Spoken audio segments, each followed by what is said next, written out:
요한일서 1장 1절 10절 말씀으로 우리의 교제, 사귐, 우리의 코이노니아는 안녕하십니까? 라는 제목으로 말씀을 전하겠습니다. 저는 1985년도에 예수님을 처음 믿게 됐습니다.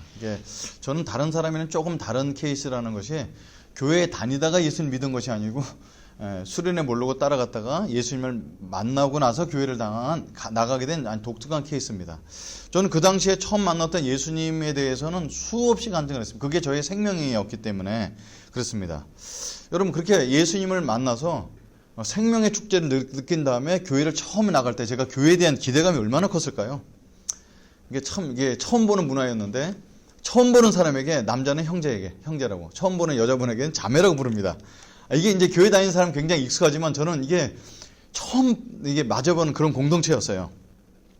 신앙이 잘하면 형제가 집사님이 되고 자매도 집사님이 될 수 있고요. 그다음에 완숙해지면 권사, 장로 이렇게 호칭을 불러가며 서로 사랑하는 공동체는 저는 이 땅의 희망이라는 기대를 갖고 주변 사람들이 야, 저 교회는 한국의 장작교회야 이렇게 소개해주는 아주 지금도 가장 유명한 교회 중에 한 교회인 그 교회를 소개받고 교회를 다니게 됐습니다. 여러분, 그 기대감만큼이나 저는 이제 실망을 좀 많이 하게 됐습니다. 제가 교회 출석한 이제 2달쯤 됐을 때, 제가 나가는 교회에서 이제 대학부였는데, 대학부 한 400명 정도 됐는데요. 내년도 위해서 이제 회장 선출을 하는 거예요. 그래서 세상이랑 똑같은 방법을 쓰더라고요. 이제 후보자가 나와서 유세를 하고, 옆에 그 사람을 이렇게 증언해주는 사람이 이 사람이 얼마나 좋은지. 그렇게 이렇게 두 팀이 나와서 얘기하고 나서 투표를 합니다. 400명 투표를 해갖고 바로 이제 헌금바구니에 투표용지를 돌려서 바로 개표를 하는 거예요. 근데 한 사람 당선되고 한 사람 떨어졌겠죠. 그래서 한 사람이 당선됐습니다. 그래서 이제 박수를 맞이하는데 갑자기 앞에 한 5명 정도 쫙 일어나는 거예요. 그 사람들이 이제 떨어진 사람들이죠. 우리는 이 결과를 받아들일 수가 없습니다. 5명이 막 그러는 거였어요. 저는 이제 깜짝 놀랐습니다. 그래서 이제 이거 막 당황스러워하고 있는데 제가 실명을 거론해야 될지 모르겠어요. 이미 돌아가신 분이에요. 그 국회의원이세요. 오제도 검사라는 분이 계세요. 그분이 이제 슬로건을 이게 국회의원 선거 나갈 때 어제도 오제도 오늘도 오제도 내일도 오제도 그래서 아직도 그 표가 기억이 나거든요. 검사 출신의 국회의원 출신이신데 그분이 그 대학부를 담당하시는 장로님이셨어요. 그러니까 분위기가 험악해지니까 장로님 나오셔서 여러분 우리가 세상과 다른데 그렇게 정치하지 말고 이 결과를 승복해서 받아들입시다. 이렇게 점잖게 너무 말씀해 주셔서 장로님이 근데 그 회장이라는 사람이 갑자기 일어나더니 회의를 주재하는 회장한테 손가락질하면서 야, 너 뭐하고 있는 거야? 여기가 장로가 얘기하는 데야. 이렇게 소리 지르는 거예요. 분위기가 굉장히 살벌해지면서 조금 전에 들었던 예배의 은혜는 다 가시는 거예요. 여러분, 제가 처음 나간 교회에서 투표라는 걸 통해서 사람 분위기가 험악해지는 걸 봤습니다. 그 모임이 끝났는데 낙선된 회장이 막 의자를 발로 차고 돌아다니는 거예요. 제가 처음 나갔던 교회 모습이 그랬어요. 제가 얼마나 놀랬겠어요. 막 제가 당황하고 있는 모습 속에 있는데 한 형님이 오시더니 승재야, 교회 나온 지 얼마 안 됐는데 많이 놀랐지? 교회는 죄인들이 모이는 곳이라서 세상이랑 똑같은 부분이 있어. 너가 이해를 해라. 여러분, 교회 다닌 지 2달 된 저보고 교회를 이해하라고 하는 것이었어요. 근데 제가 교회를 이제 30년 생활해보니까 교회는 정말 완벽하지도 않습니다. 그리고 죄된 모습을 그대로 갖고 있는 사람도 있고, 여러분, 목사도 불안정하죠. 그죠? 교회는, 특별히 한국 교회는 급속도로 팽창하면서 뿌리가 얕습니다. 여러분, 130년이라는 게 굉장히 오래된 것 같지만 굉장히 얕죠. 오히려 하나님을 믿지 않는 사회보다 못한 모습을 많이 갖고 있습니다. 그래서 지탄받습니다. 근데 여러분, 한국 교회만 그럴까요? 교회가 불안정하고 문제가 많은 것은 한국 교회뿐만 아니라 모든 나라 교회가 2000년 동안의 역사를 갖고 있었어요. 성경에 나타난 초대교회도 문제는 여전히 있었습니다. 교회는 이 땅에 탄생한 지 2000년 동안 늘 공격받았고 세워졌다가 퇴색하고 개혁됐다가 다시 타락하기를 반복하는 것이 교회의 역사였습니다. 근데 여러분, 이 교회 역사를 좀 이게 책을 읽다 보니까요, 배우고, 그러니까 그럼에도 불구하고 교회는 결코 없어지지 않더라는 거예요. 왜냐하면 교회의 주인은 하나님이시기 때문에 없어지지 않습니다. 절대로. 여러분, 가까운 교회는 문을 닫을 수가 있어요. 그렇지만 이 지구상의 교회는 결코 없어지지 않습니다. 왜? 하나님의 살아계신 한 주님이 다시 오실 때까지 있는 마지막 공동체가 교회이기 때문에 하나님 교회를 보호하십니다. 교회는 결코 없어지지 않습니다. 지금까지 그래왔듯이 교회 안의 문제와 밖으로부터의 고난은 계속 있습니다. 그러나 하나님의 말씀이 살아계셔서 길을 계속해서 보여주시고, 그렇기 때문에 성령의 음성에 민감하여 하나님의 말씀을 공부하고 그 뜻대로 살아가는 교회는 반드시 살아남게 되어 있습니다. 이거 지금까지 2000년 동안 교회의 역사 속에서 보여준 것이 교회에 대한 모습이었어요. 살아있는 교회. 지금 한국 교회는 코로나19와 한국 정부의 그 아주 강력한 방침, 그리고 21세기 문명이라는 변화의 소용돌이 속에 살고 있습니다. 그러니까 지난주에 말씀을 나눈 것처럼 예배를 온라인으로 전환하고 모임이 축소되니까 소그룹도 온라인으로 나눠주면서 많은 화두가 지금 우리에게 던져주고 있죠. 교회란 무엇인가? 이것을 가장 많이 생각하게 만듭니다. 그리고 예배란 무엇인가? 예배의 본질에 대해서 묻고요. 무엇을 놓쳐서는 안 되고 붙들고 살아야 될 것인가를 우리에게 많은 생각을 갖게 해줍니다. 그래서 오늘 하나님 주신 이 말씀, 요한일서 말씀을 통해 지금 이 상황 속에서 무엇을 되새기고 잃지 말아야 되는지 제가 돌아보길 원합니다. 그래서 오늘 이 말씀 본문을 선택했습니다. 여러분, 요한일서는 요한이 쓴 서신서입니다. 그러니까 모든 서신서가 그랬던 것처럼 분명한 목적을 갖고 씁니다. 지금처럼 그냥 너 안녕? 나도 안녕. 그럼 안녕. 이런 내용이 아니에요. 왜냐면 이거 파피루스에 써가 그걸 배달을 하는 것이 굉장히 어려웠어요. 그러니까 한자 한자 정성을 들여서 생각을 하고 목적을 갖고 쓰는 것이 서신서죠. 여러분, 요한은 왜 썼을까요? 여러분, 초대교회는 지금도 많지만 초대교회는 큰 이 두 산맥 같은 이단이 있어서요. 그러니까 첫 번째 이단은 뭐였냐면 율법주의라는 이단이었어요.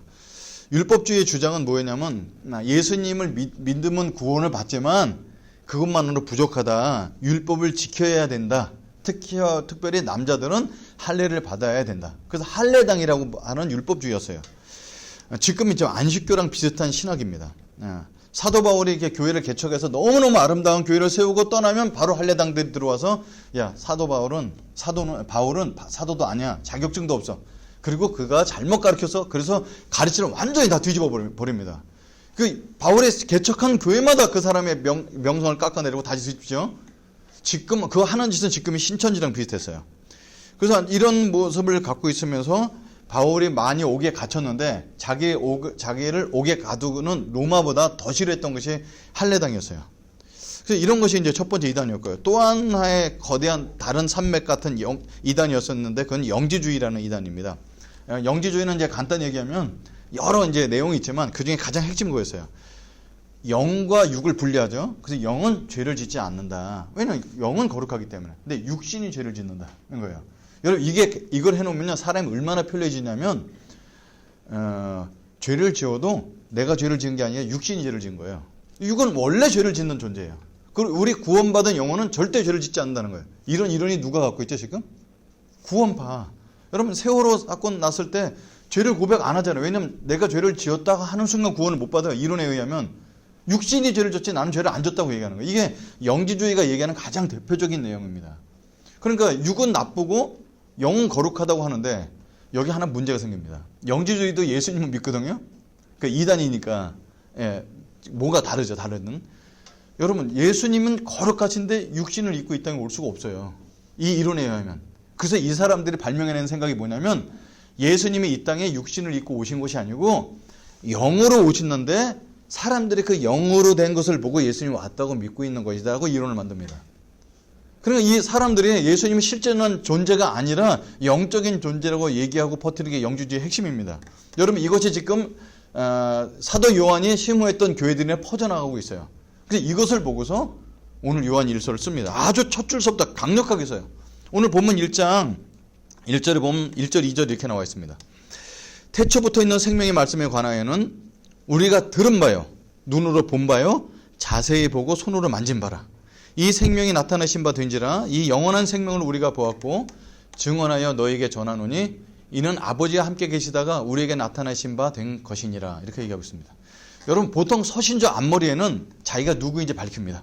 근데 밝히지도 않습니다. 형식 같은 문안 인사도 없습니다. 생명의 말씀이신 예수님을 우리가 들었다, 보았다, 영어로 흐릿하게 본 것이 아니라 자세히 보았다. 뿐만 아니라 손으로 만졌다.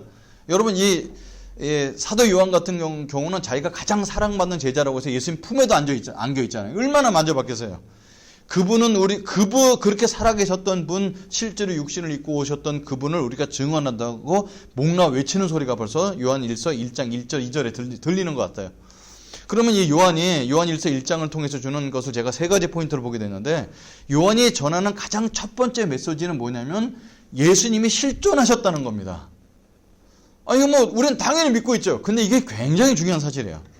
자, 예수님은 그냥 영으로 존재하여 우리의 실제 삶과 관계없는 분이 아니시라는 거예요. 예수님이 하늘에만 계시고 우리의 실존하지 않는다면 우리의 고통은 아시겠어요? 여러분, 제가 이론적으로 인간이 느낄 수 있는 고통 중에 가장 큰 고통이 출산의 고통이랍니다. 저 이론적으로 압니다. 근데 제가 진짜 알아요? 모르죠. 그러니까 예수님이 우리의 고통을 안다고 말만 하는데 그분은 한 번도 육신을 입고 있지 않고 하늘에만 계신 분이 우리를 어떻게 알겠어요? 근데 성경에 분명히 예수님은 우리의 고통을 체휼하시는 분이에요. 직접 느끼시는 분. 그러니까 예수님은 그냥 영으로만 존재하시는 분이 아니라 실제 우리의 삶과 관계 있는 분이라고 얘기하는 거예요. 생명의 말씀이신 예수님을 보고 듣고 만지는 생생한 관계를 우리와 맺었던 분이라고 얘기해 주고 있습니다. 예수님의 믿음의 실체, 삶의 실체가 아니라는 이 도전은 비단 2000년 전의 영주주의만 얘기해 주는 것이 아니라 지금 우리에게도 가장 큰 도전이 아닐까 생각이 들어봅니다. 예배 드릴 때 주님이 계신다고 믿습니다. 우린 지금 여기에 예수님이 안 계시지만 예수님이 영으로 함께 계시다고 믿고 있어요. 그러니까 이렇게 예배 드리죠. 그죠? 근데 그것을 확인하고 싶어서 우리가 이렇게 먼 곳에서 오고 막 온라인 예배 드리는데, 예배가 끝나도 우리 삶 속에 그분이 실존하시냐는 질문은 지금도 우리의 도전이라는 사실입니다. 반복되는 일상에도, 우리의 직장에도 우리의 예수님은 실존하시는 분일까? 끊지 못하는 죄를 내가 고민하고 있는데 그 고민 가운데도 아파하시고 함께 실존하시는 분인가? 앞으로 어떻게 살지 막막한 경제 상황 가운데도 공급해 주시고 우리를 보호해 주시는 실체가 되는 예수님이신가? 서운함과 억울함과 미움이 내 마음속에 막 소용돌이치는 이런 사건을 만나죠. 그때도 주님은 살아계시고 실존하신 분이신가를 묻는다는 거예요. 우리 이것을 분리하는 것이 영주주의가 말하는 것인데 어쩌면 우리는 그렇게 살고 있지 않나 이런 생각을 가져봅니다. 여러분, 믿음이라는 문제는 예수님의 실존을 믿는 것, 실제하심을 믿는 것이 믿음의 전부가 아닐까 저는 생각을 가져봐요. 여러분, 그 믿음에 대해서 가장 잘 얘기해 준 성경이 이제 히브리서 11장인데 거기를 보면은 하나님께서 우리의 믿음을 갖고 하는 것을 막 많은 일을 하라고 그러지 않으십니다. 그냥 믿으라고 하는 거예요. 히브리서 11장 6절은 하나님이 기뻐하시는 믿음이 우리에게 무엇인지 잘 가르쳐 주십니다. 이렇게 되어 있습니다. 믿음이 없이는 하나님을 기쁘시게 하지 못하나니 하나님께 나아가는 자는 반드시 그가 계신 곳과 또한 그가 자기를 찾는 자들에게 상 주시는 이심을 믿어야 할지니라 이렇게 되어 있습니다. 여러분, 여기에 딴 부분을 다 설명하지 않고 한 부분만 보더라도 하나님이 기쁘시게 하는 건 뭐예요? 그가 계신 것을 믿는 거예요. 그가 계신 것을. 여러분, 그가 계신 것, 살아계신 것을 믿는 것이 믿음이에요. 가장 기초예요. 그죠? 하나님의 살아계신 것을 실존하는 분이 아니라고 믿지 않으면서 어떻게 거기에 뭐를 쌓을 수가 있겠어요? 하나님의 실제로 존재하는 것을 믿는 것보다 더 깊은 기초가 어디 있겠습니까?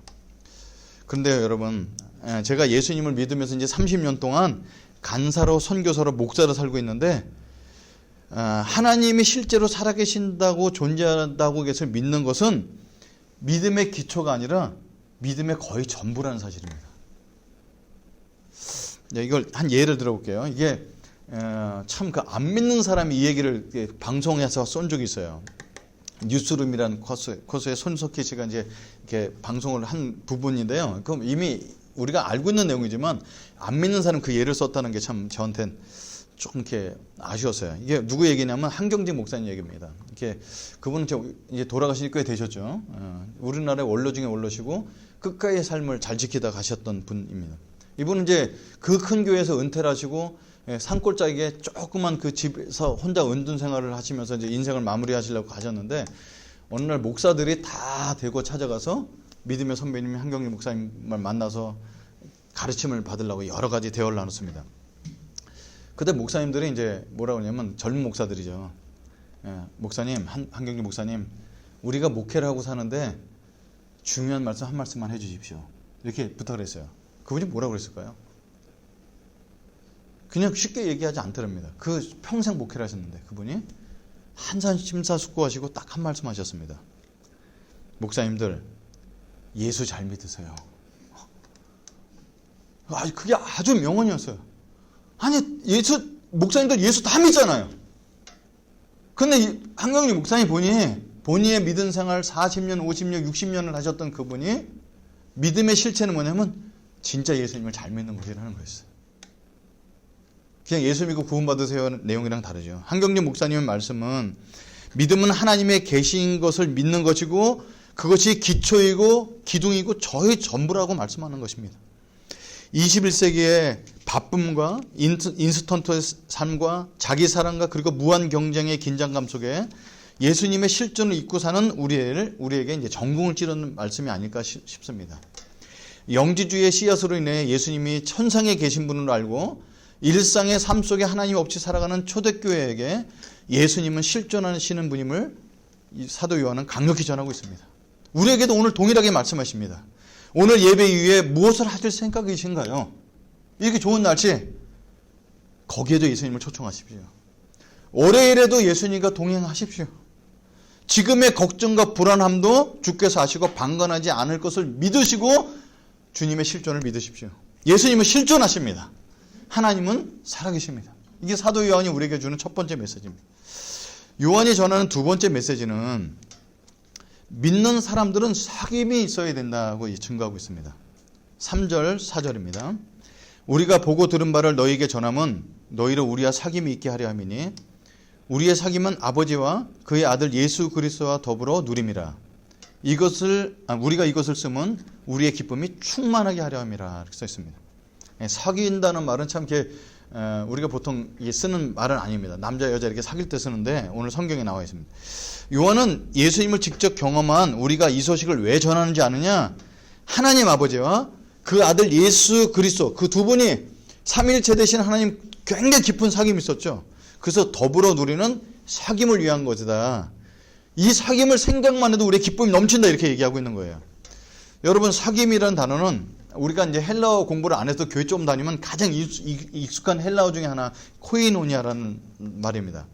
여러분 코이노니아는 결코 혼자 할 수 없는 겁니다. 제가 이것도 이제 사전적 의미를 찾아봤더니 코이노니아의 사전적 의미가 어떠냐면요. 주고받으면서 이루어지는 깊은 관계라고 얘기합니다. 물론 여기서 주고받는 것이 물질만 얘기하는 것은 아닌데 혼자도 안 돼요. 주고받으며 이루어지는 깊은 관계가 코이노니아라고 하는 겁니다. 제가 이 단어 뜻을 찾았을 때 웃긴 얘기가 떠올랐어요. 이게 몇 년 전에 제가 인터넷에서 이제 그냥 웃긴 얘기예요. 유머인데 이게 화이트데이 바로 앞에 있었던 얘기입니다. 이게 3월 달에 솔로인 여자가 화이트데이 때 사탕을 받는 방법 이런 글이었어요. 혹시 들어보신 적 있으세요? 솔로인 누리는 들어봤고 솔로 아닌 하영이는 안 들어봤고 하영이는 들어봤답니다.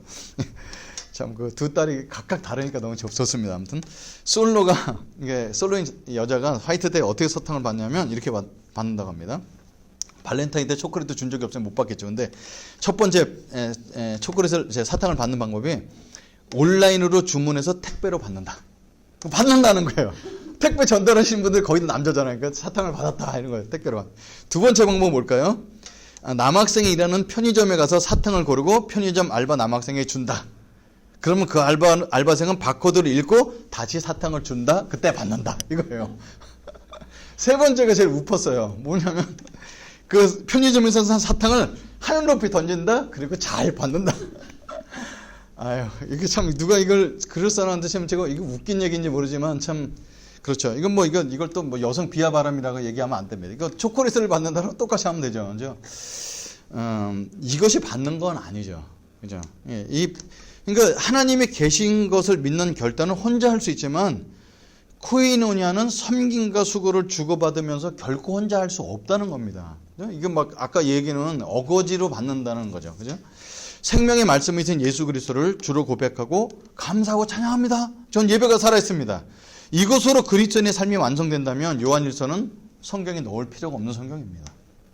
나와 하나님의 관계로 모든 신앙을 풀이할 수 있다면 핍박받았던 초대교인들은 생명을 걸고 서로의 사귐을 갈구하며 동굴 속에서 만날 필요가 없었습니다. 우리에게 큰 안정감을 주는 것 중에 하나가 내가 혼자가 아니라는 것이에요. 아, 이런 고민은 나만 하는 것이 아니구나. 여러분, 제가 가끔 제 연약감 나누잖아요.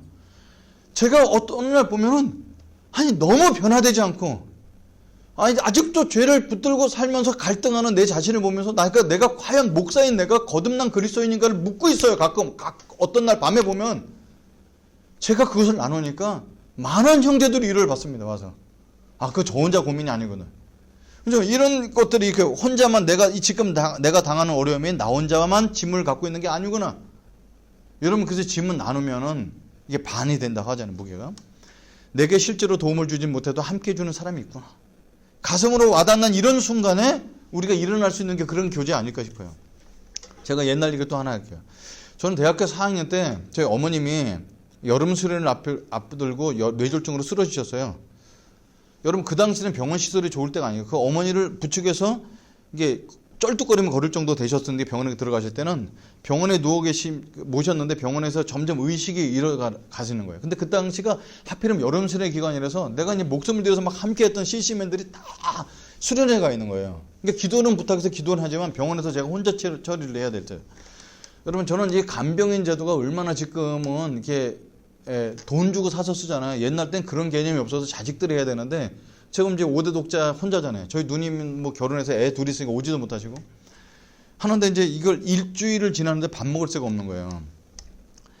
허리가 끊어지는 줄 아팠어요. 이제 어머님 계시는데 토하시고 배설하시고 하는 거를 내가 치워야 되잖아요. 그러니까 이걸 어머니 이쪽으로 침대를 이게 방법이 있더라고요. 그게 침대에 깔려있는 보자기 같은 깐 거를 들어서 물면 어머니가 옆으로 굴러가시죠.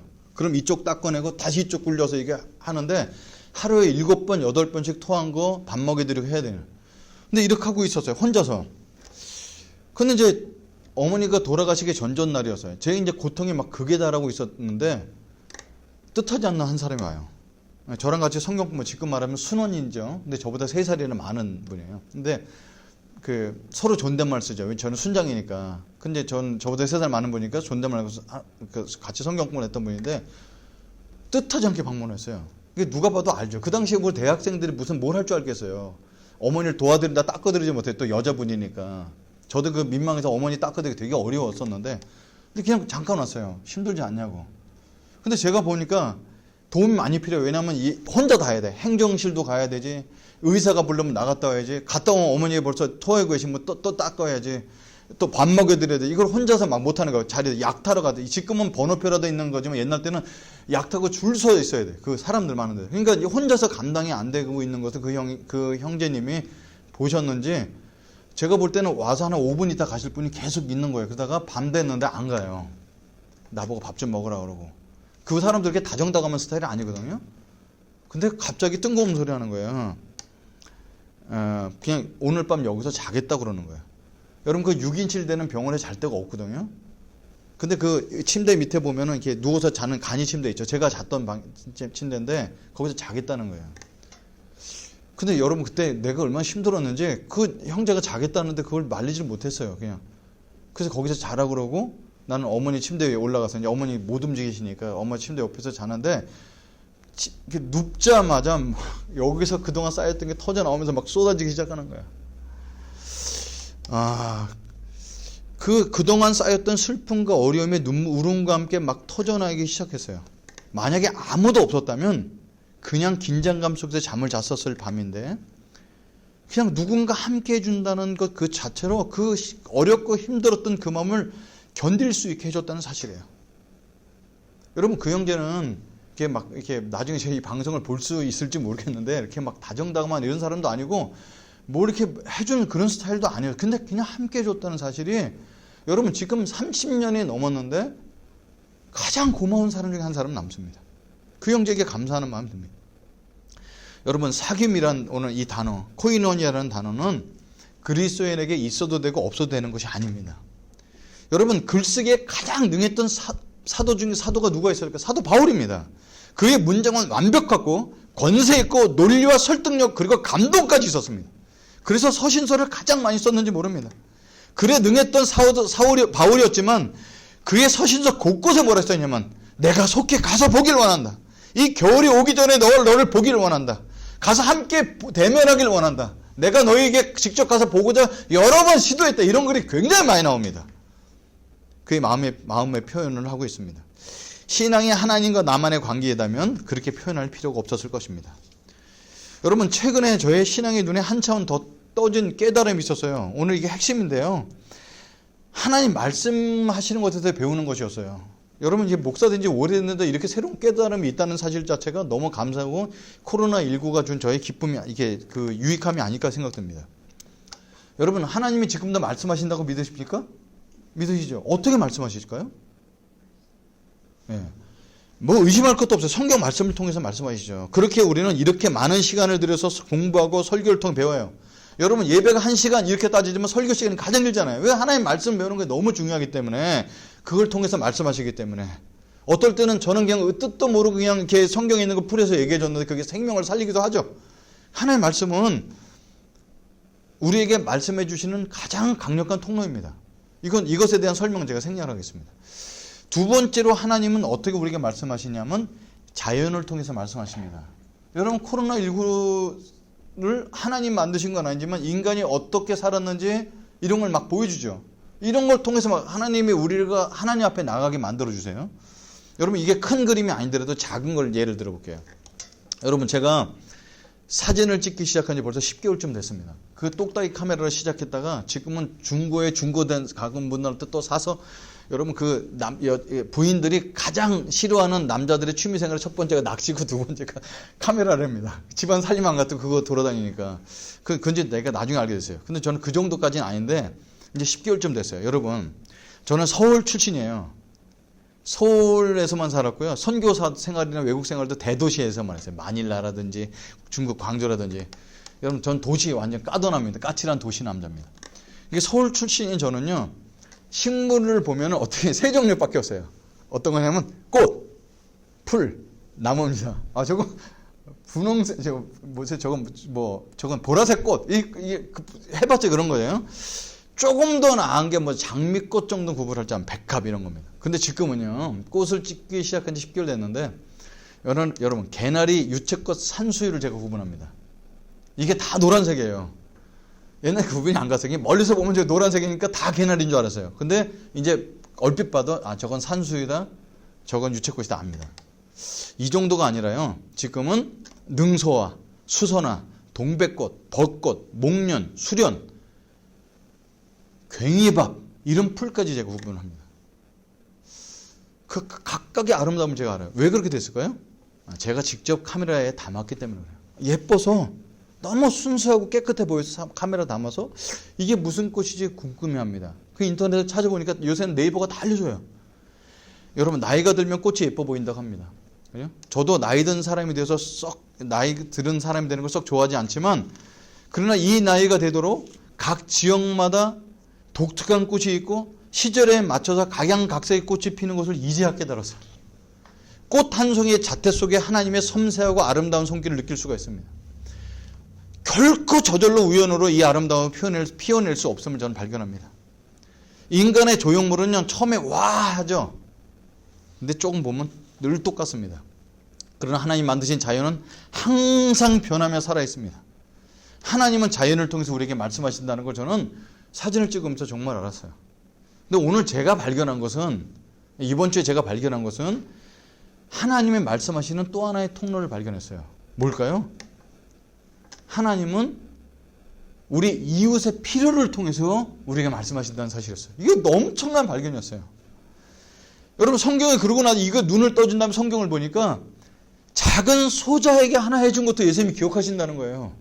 야, 그 이웃에게 너 냉수 하나 줬어? 내가 그걸 기억할 거야. 왜냐하면 그 사람의 필요는 냉수였기 때문에 그걸 기억하신다는 거예요. 여러분, 포도원 그 일꾼 비유도 있잖아요. 아침에 나갔더니 왜 놀고 있냐? 일꾼 없어. 포도원 들어서 일해라. 퇴근 직전에도 있는 사람 불러드립니다. 여러분, 포도원 비유의 내용은 천국에 대한 천국은 이와 같으니라고 했는데 여러 가지 방면의 천국을 담았죠.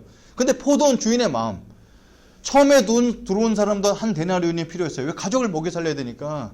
근데 5시에 들어와서 6시에 퇴근할 그 사람도 일은 조금 했지만 그 사람의 필요는 똑같았어요. 한 데나리온이 필요해. 가족이 날렸잖아요. 그러니까 이 천국은 모든 사람의 필요를 채워주면서 그들의 가족을 생각하는 그 마음이 있다는 거예요. 여러분, 그러니까 이웃의 필요를 보고 그것을 필요를 채우는 것이 하나님의 음성이라는 거예요. 이사야서 58장에는 하나님이 기뻐하시는 금식에 대해서 나왔는데, 금식은 밥을 몇 개를 굶어라 기름을 발라라는 거하고 써 있지 않고 이웃에 묶인 것을 풀어주는 것이 금식이라는 거예요. 아, 그렇구나. 주님은 이웃의 필요를 통해서 말씀하시는구나. 그래서 여러분, 이웃과 관계 이렇게 되어 있어야 예배가 되고 코인원예가 되고 온전한 그리스도인으로 살 수 있다는 것입니다. 우리의 믿음은 반드시 이웃과 주고받는 코인원예와 연결되어 있습니다. 온라인 예배를 드리는 우리가 6번째입니다. 그리고 언제 정상화될지 모르는 상황에 어제 가까운 이안들에게 설문조사를 했습니다. 그죠? 거의 대부분 참석해 주셨어요. 온라인 예배의 가장 큰 단점을 다 뽑아주셨는데 성도 간의 교제의 약화를 뽑아주셨어요. 성도 간의 교제가 약화된다.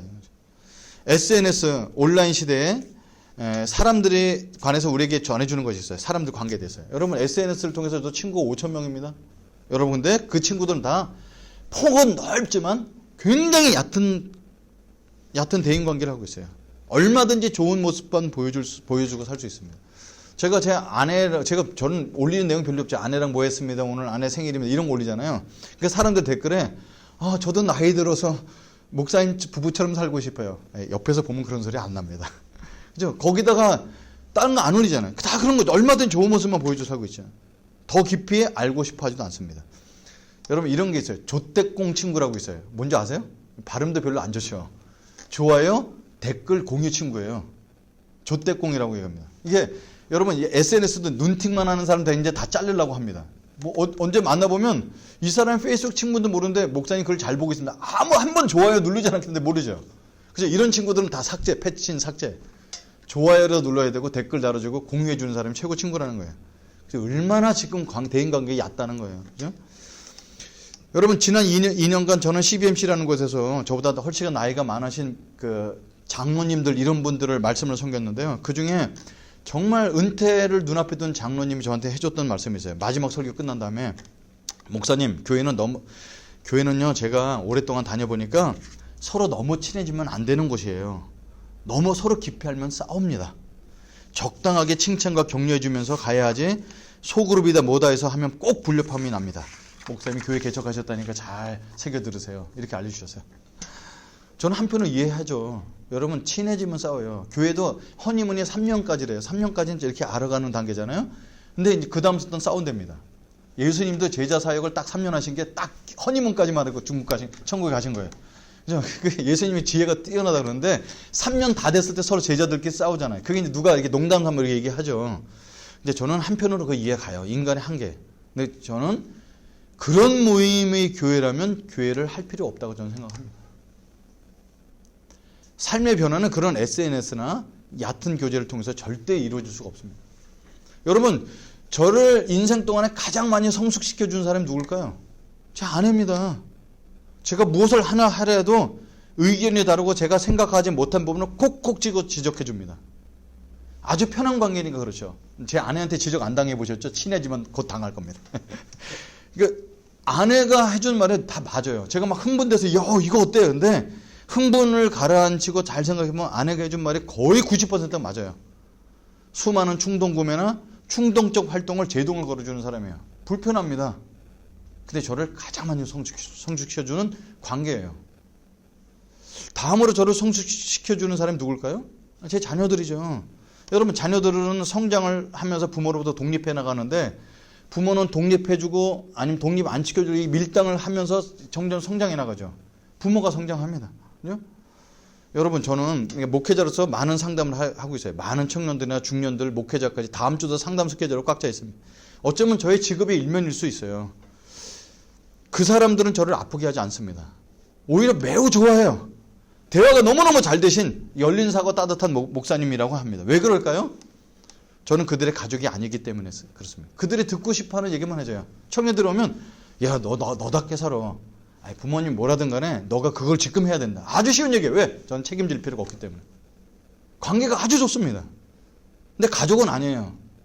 왜냐하면 그 권면을 해주고 책임을 같이 져야 되기 때문에 할 수 없이 우려의 말, 잔소리가 들어가죠. 저는 상담해주는 사람들의 그들의 삶의 경계선을 그어놓고 책임질 필요가 없기 때문에 아주 좋은 관계를 유지하라고 표현합니다. 그리스도인의 교제는 SNS의 식의 교제나 그런 상담의 교제 관계가 아니라 가족 교제의 관계가 더 가깝습니다. 반드시 철을 낳고 하는 과정이 있어야 되고 서로의 필요를 돌아보아 이 시대에 맞으면 이 시대에 맞으면서도 초월한 나눔이 있어야 된다고 저는 생각합니다. 점점 압박의 강도가 높아지는 가정 경제 문제도 서로 섬기도록 하시는 하나님의 그 계심, 그 임재 가운데 우리가 나눠 써야 되지 않을까 이런 생각을 가져봐요. 이것이 이제 이 사도 요한이 얘기해 준 두 번째 사귐이 있어야 된다는 얘기입니다. 그럼 마지막 얘기는 좀 짧게 하고 마치겠습니다. 요한이 전한 세 번째 메시지는요, 빛 가운데 거하라고 우리에게 전해주고 있습니다. 7절입니다. 그가 빛 가운데 계신 것 같이 우리도 빛 가운데 행하면 우리가 서로 사귐이 있고 그 아들 예수의 피가 우리를 모든 죄에서 깨끗게 하실 것이요 라고 되어 있습니다. 자, 그리스도인은 살아계신 하나님을 믿어야 된다. 그리고 사귐이 있어야 된다. 근데 거기 빛이 없으면은 이 사귐은 헛것이 된다는 거예요. 영지주의는 나는 죄 짓지 않았어. 육신이 약하고 악하기 때문이야. 나는 죄인이 아니야 라고 세뇌시키죠. 여러분, 자신을 죄성 있는 존재로 보는 것을 좋아하는 사람은 없습니다. 우리는 다 사랑받기 위해 태어난 사람, 축복받은 사람, 이런 소리를 허진 좋아해요. 어떤 논리가 되었든지 면죄부를 받고 싶어 하죠. 자신의 행동을 죄로 보지 않고 죄에 거하며 자신을 합리화하며 세뇌하며 살아갑니다. 난 죄인이 아니야. 영적. 여러분, 이렇게 살아가는 거가 행복할까요, 과연?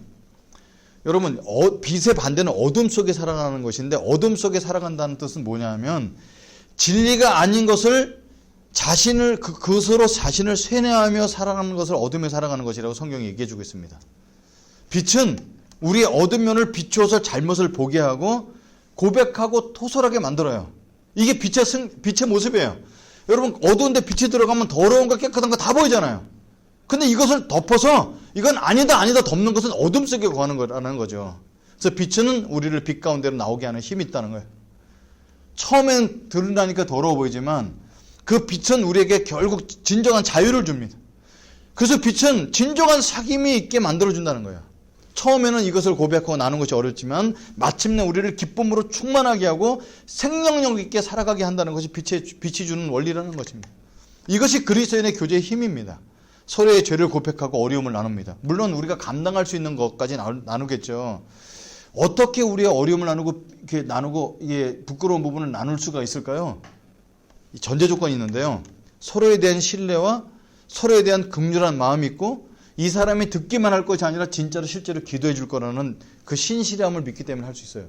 여러분, 이것이 전제 조건이 깔려있지 않으면 교회는 가십센터가 되고 맙니다. 그렇기 때문에 이 교회가 서로 교제가 깊어지지 않는 가운데 많은 사람이 모이는 건 교회가 되게 어렵다는 거죠. 여러분, 우리는 모두 연약합니다. 세상보다 약해요. 그 사실입니다. 기도한다고 막 응답되고 우리가 원하는 대로 풀리는 것도 아닙니다. 그렇게 되면 얼마나 좋겠어요. 그러나 기도하면 우리 마음이 변해요. 믿음이 강해집니다. 현실의 어려움을 받아들일 수 있는 믿음이 생기죠. 왜냐하면 세상을 주관하시는 살아계신 주님이 우리의 문제보다 더 커 보이게 만들어지는 게 기도의 능력이기 때문에 그렇습니다. 교회 일주일에 한 번 온라인으로 계속되어 갈 때 어떤 사람이 우린 다른 것은 다 됩니다. 교제만 빼고 다른 거 다 됩니다. 이렇게 얘기할 수 있어요. 근데 교제가 되고 있지 않다면 교회가 제대로 되고 있지 않다는 뜻이기도 합니다. 감사하게도 우리 설문했을 때 이런 게 많이 나왔어요. 온라인 예배가 잘 되고 있다고 응답한 사람이 의외로 많았어요. 이게 참 섭섭하기도 하고 감사하기도 한 건데 설문 항목 중에 집중적으로 떨어진다고 하는 것이 69%였어요. 거의 70%가 집중적으로 좀 떨어집니다라고 얘기했지만 은혜가 떨어진다는 건 0명에서 1명도 없었어요. 참 이게 너무 감사했어요. 왜? 온라인 예배지만 정성을 다해 저도 준비하고 더 준비하고 각 처소에서 예배를 드리는데 집중해 드리려는 우리의 마음이 우리를 지금 버티고 있게 하지 않나 생각을 가져봅니다. 근데 교제할 수 없는 이 상황을 그냥 두지 않고 우리가 할 수 있는 최선의 것으로 서로의 필요를 보며 하나님의 음성을 듣고 이웃의 필요를 보고 있는 것을 나누며 교제하려고 합니다. 앞으로는요, 좀 더. 어쩌면 이번 주 중에는 제가 카톡방에 좀 더 귀찮다 하실 정도로 뭔가 하자고 계속 이거 합시다, 저거 합시다, 독려할 것입니다. 여러분이 내준 아이디어도 담고 비록 비대면이지만 우리의 코이노니아가 살아나도록 힘을 쓸 것입니다. 그래서 저는 마침내 우리는 승리해서 하나님의 몸된 교회를 세우기를 간절히 소망합니다. 우리가 한번 기도하겠습니다.